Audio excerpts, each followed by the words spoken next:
लगियां वाले चुप नहीं कर दे,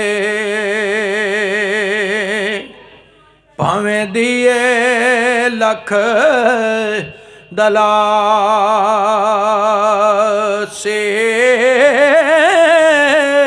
ओ सजन जिन्ना दे मौत ने मारे, ओ जावण केड़े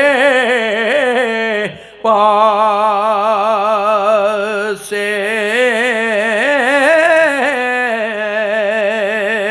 ते आ फरमांदे ने गम तेरे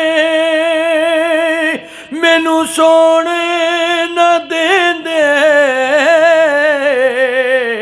ते कर कर आमण हले ओ लगे रोग मुहम्मद बख्शा, ते कख ना छड़ दे पल्ले।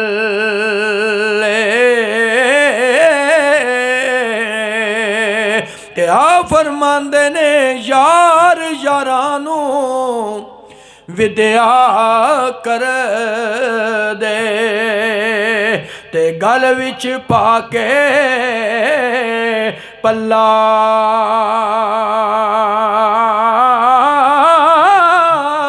ओ टुर गए सज्जन वे छोड़ा दे के, हुण रोवी बह के कल्ला।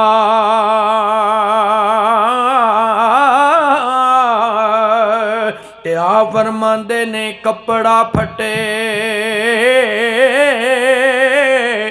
ते लगे तरो पा, कपड़ा फटे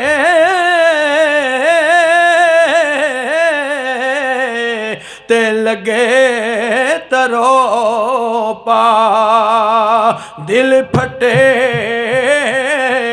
किस सीना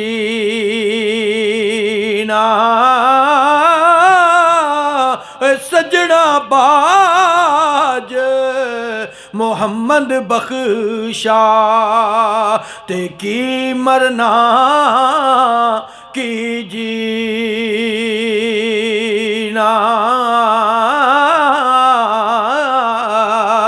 ते होके हाड़े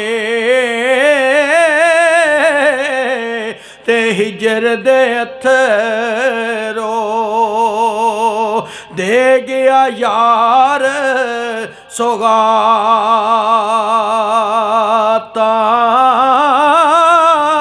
ओए मुड़ना आए आए दिल दे महरम, ते बीत गया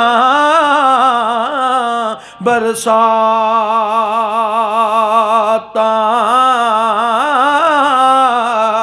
ते आ फरमांदे ने कल्ला हथ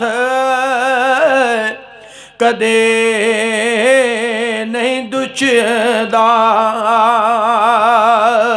कल्ला हथ कदे नहीं दुचदा, ते एक दूजे नू धोंदा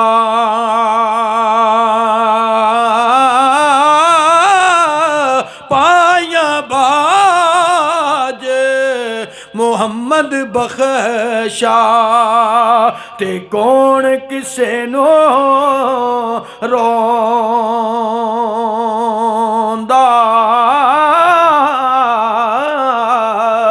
ते डीगर टली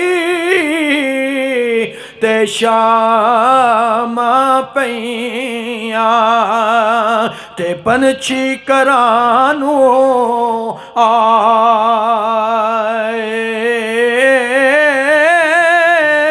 ओ नहीं आए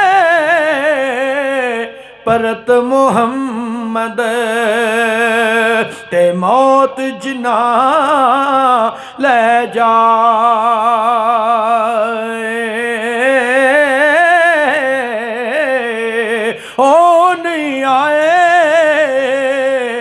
परत मुहम्मद ते मौत जिना ले जाए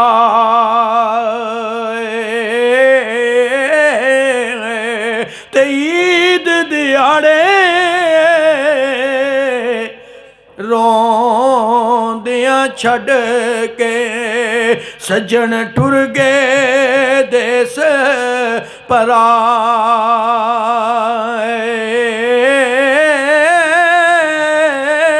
ईदा मुड़ मुड़ आन मुहम्मद बख्शा पर ओ नहीं मुड़ के आए।